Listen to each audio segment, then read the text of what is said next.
जय हिंद दोस्तों, economics class में स्वागत है आपका। दोस्तों आज जो रह गया था हमारा मिश्रित अर्थव्यवस्था के गुण और दोष, उस पर चर्चा कर लेते हैं। तो आइए एक एक करके समझते हैं। विशेषताएं हम पहले ही समझ चुके हैं और आप ये जानते होंगे कि विशेषताएं और गुण लगभग समान होते हैं। तो आइए एक बार फिर से समझ लेते हैं, तो हमारी जो विशेषताएं हैं वो भी क्लियर हो जाएंगी और गुण भी समझ में आ जाएंगे। पहला गुण है पर्याप्त स्वतंत्रता। पर्याप्त स्वतंत्रता मतलब कि जो मिश्रित अर्थव्यवस्था होती है, इसके अंतर्गत हर व्यक्ति को सामाजिक, आर्थिक और राजनीतिक रूप से पूर्ण स्वतंत्रता रहती है। जो उपभोक्ता वर्ग रहता है वह अपनी आय को अपनी इच्छा अनुसार व्यय कर सकता है, और जो निजी क्षेत्र के पूंजीपति रहते हैं वह अपने लाभ को देखते हुए अपने संसाधनों को ऐसी जगह पर लगाते हैं जहां से उन्हें अधिक लाभ की प्राप्ति होती है। तो दोनों को पूर्ण स्वतंत्रता प्राप्त होती है। चलिए दूसरा देखिए, मूल्य यंत्र का सदुपयोग। मूल्य यंत्र क्या होता है? वस्तुओं की कीमत का निर्धारण। मतलब जो वस्तुओं की कीमत रहती है वह बाजार व्यवस्था के द्वारा निर्धारित होती है। इससे जो निजी क्षेत्र की संपत्ति होती है, निजी क्षेत्र की पूंजी होती है, वो पूंजी को ऐसी जगह विनियोग करते हैं, ऐसी जगह निवेश करते हैं जहां से उन्हें अधिक लाभ प्राप्त हो। इससे क्या हो जाता है, जो मूल्य रूपी यंत्र है उसका सदुपयोग हो जाता है। चलिए इसके बाद देखिए, उपभोक्ता का प्रभुत्व। उपभोक्ता का प्रभुत्व किस प्रकार से रहता है? ये गुण किसका है? पूंजीवादी अर्थव्यवस्था का है, और पूंजीवादी अर्थव्यवस्था को हमने मिश्रित अर्थव्यवस्था में सम्मिलित किया है, इसलिए उसकी ये विशेषता भी रहती है और इसका गुण भी है। चलिए, प्रभुत्व किस प्रकार से होता है?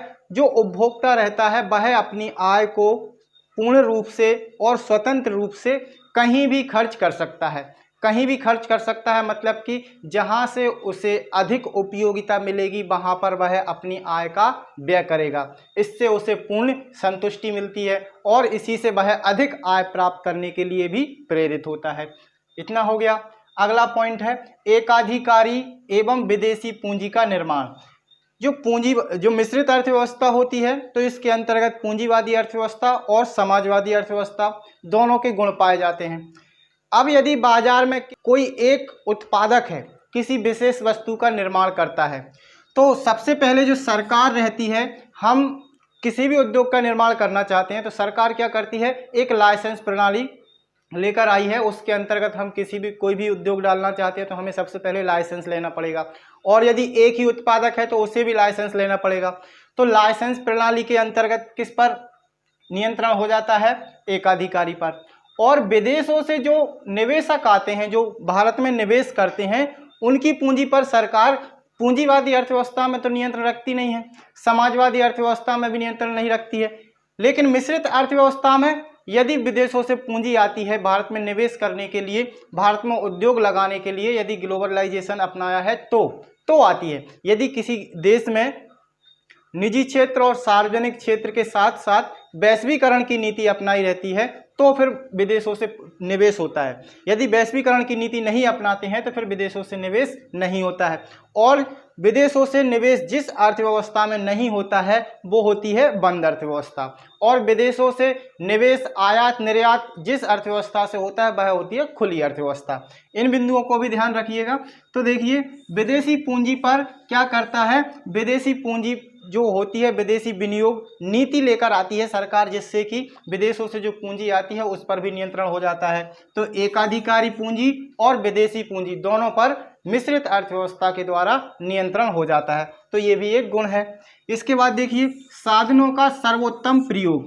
सर्वोत्तम प्रयोग किस प्रकार से होता है? जो भी देश के संसाधन होते हैं और जो देश मिश्रित अर्थव्यवस्था को अपनाता है वह क्या करता है? सबसे पहले नियोजन करता है, और नियोजन के लक्ष्यों की प्राप्ति के लिए कई सारे उद्देश्य भी रखता है और नीतियां बनाता है।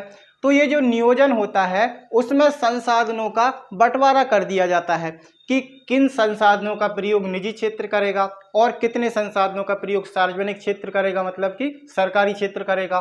और कुछ संसाधन ऐसे भी होते हैं जो दोनों मिलकर प्रयोग करते हैं।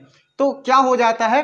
बंटवारा हो जाता है, जिससे उनका सर्वोत्तम प्रयोग होने लगता है। बस यही इसका मतलब है कि जो साधन होते हैं, उत्पत्ति के साधन, भूमि, पूंजी, श्रम, संगठन और साहस, इनका क्या कर लिया जाता है? एक अच्छा बंटवारा कर लिया जाता है निजी क्षेत्र में, सार्वजनिक क्षेत्र में, और दोनों में परस्पर, जो दोनों साथ साथ भी करते हैं और अलग अलग भी करते हैं। तो इनका प्रयोग ठीक तरीके से इसमें हो जाता है। तो ये एक अच्छा गुण है। इसके बाद देखिए, तीव्र आर्थिक विकास। इसमें विकास किस प्रकार से होता है? तेज गति से होता है। यदि सार्वजनिक क्षेत्र और निजी क्षेत्र दोनों परस्पर सहयोग के साथ काम करेंगे, उत्पादन करेंगे, तो देश का विकास तीव्र गति से होता है। ये माना जाता है मिश्रित अर्थव्यवस्था में। क्यों? क्योंकि मिश्रित अर्थव्यवस्था के अंतर्गत पूंजीवादी अर्थव्यवस्था और समाजवादी अर्थव्यवस्था के जो दोष थे उन्हें दूर करने का प्रयास किया जाता है। तो दोनों साथ में मिलकर काम करेंगे। पूंजीपति लोग उत्पादन करेंगे तो जनता की उपयोगिता के अनुसार वस्तुओं का निर्माण करेंगे, और सरकार जो है वो क्या करेगी? देश का इंफ्रास्ट्रक्चर को तैयार करेगी। इससे क्या हो जाता है? देश का विकास तीव्र गति से हो जाता है। इसके बाद देखिए, आर्थिक विषमताओं में भी कमी हो जाती है। आर्थिक विषमताओं में कमी किस प्रकार से हो जाती है? देखिए, एक तो संसाधनों का बंटवारा अच्छे तरीके से हो जाता है। कुछ संसाधन सार्वजनिक क्षेत्र के पास रहते हैं, कुछ निजी क्षेत्र के पास रहते हैं, और कुछ संसाधनों का प्रयोग दोनों मिलकर भी करते हैं। संसाधनों का बंटवारा अच्छे से हो जाता है। इसके बाद जो थोड़े से अमीर वर्ग रहते हैं, ज़्यादा जिनके पास पैसा रहता है, उन पर सरकार अधिक टैक्स लगाती है, और जो पैसा टैक्स के रूप में मिलता है उसे कहाँ पर खर्च कर देती है? जो निचले तबके के लोग रहते हैं, श्रमिक लोग रहते हैं या गरीब वर्ग के लोग रहते हैं, उन पर खर्च कर देती है। तो इससे क्या हो जाता है कि जो आर्थिक विषमताएं रहती हैं वो लगभग समान हो जाती हैं। इसमें क्या हो जाती है? कमी हो जाती है। तो ये इसके मुख्य गुण हैं जो कि उसकी विशेषताओं से मिलते हैं। चलिए अब इसके दोष पर और बात कर लेते हैं। तो मिश्रित अर्थव्यवस्था होती क्या है? पूंजीवादी अर्थव्यवस्था और समाजवादी अर्थव्यवस्था दोनों का मिश्रण होती है। अब जो मिश्रण इसमें किया जाता है, तो कुछ जो अर्थशास्त्री रहते हैं इसको क्या मानते हैं कि ये अव्यावहारिक है। अव्यावहारिक किस प्रकार से है कि जो इसके अंतर्गत जो नियोजन किया जाता है, जो प्लानिंग की जाती है, उस प्लानिंग के जो लक्ष्य रहते हैं उनकी यदि प्राप्ति नहीं होती है तो या तो सरकार ब्लेम करेगी किसको? निजी क्षेत्र को, या फिर निजी क्षेत्र ब्लेम करेंगे किसको? सरकारी क्षेत्र को, कि आपने ये इस प्रकार से कार्य नहीं किया इसलिए हम उद्देश्यों को प्राप्त नहीं कर पाए। तो ये क्या होती है? अव्यावहारिक होती है, ये मानते हैं कुछ अर्थशास्त्री। इसके बाद देखिए, समन्वय का अभाव रहता है।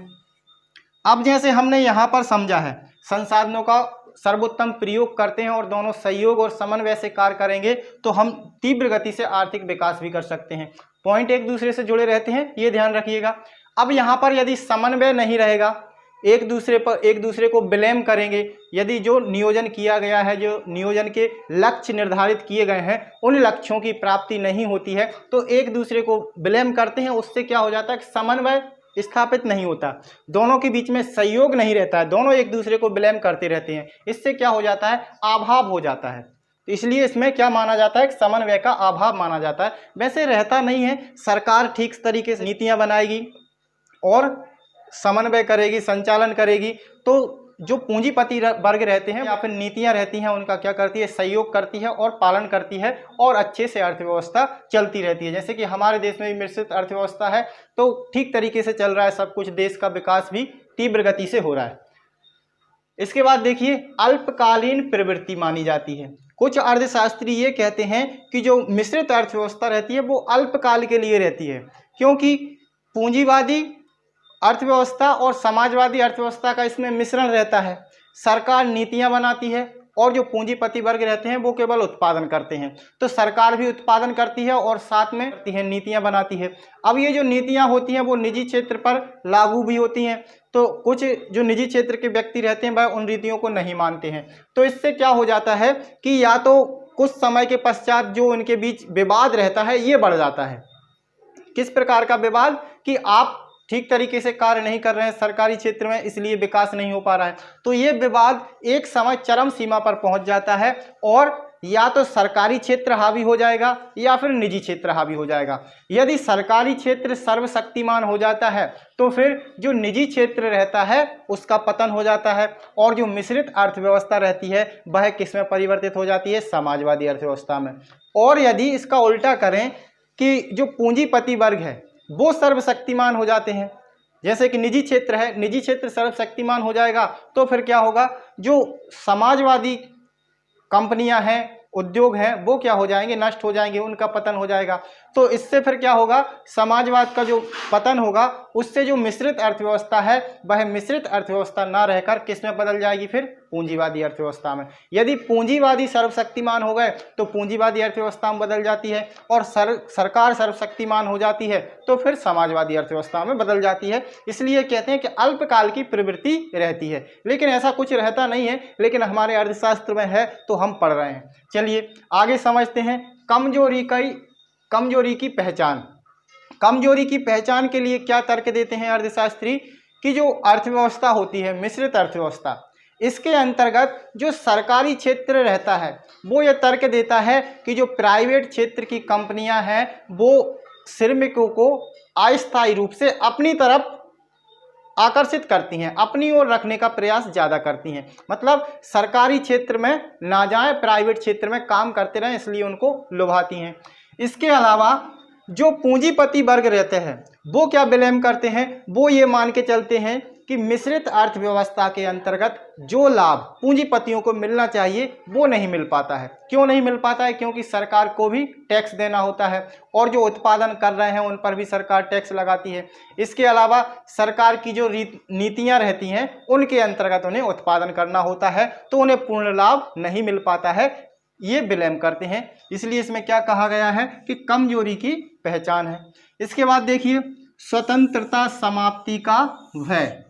स्वतंत्रता समाप्ति का भय किस प्रकार से रहता है, इसमें नियोजन किया जाता है और आर्थिक क्रियाओं पर नियंत्रण किया जाता है। किसके द्वारा, सरकार के द्वारा।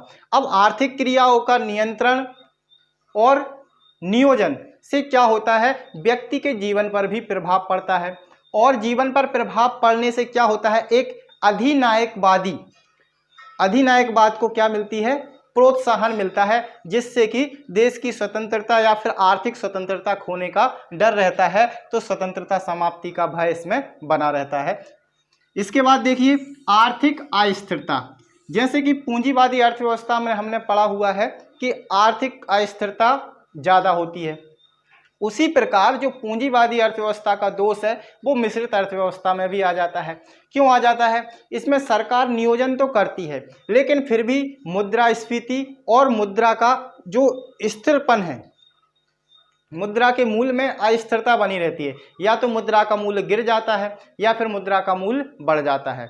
इससे क्या हो जाता है, दो स्थितियां पैदा हो जाती हैं, या तो महंगाई बहुत ज़्यादा हो जाएगी, इसके अलावा या फिर मंदी बहुत ज़्यादा हो जाएगी। तो जो आर्थिक चक्र हैं वो अर्थव्यवस्था में आते रहते हैं, तो इसका क्या है, एक दोष है। चलिए अगला समझते हैं भ्रष्टाचार।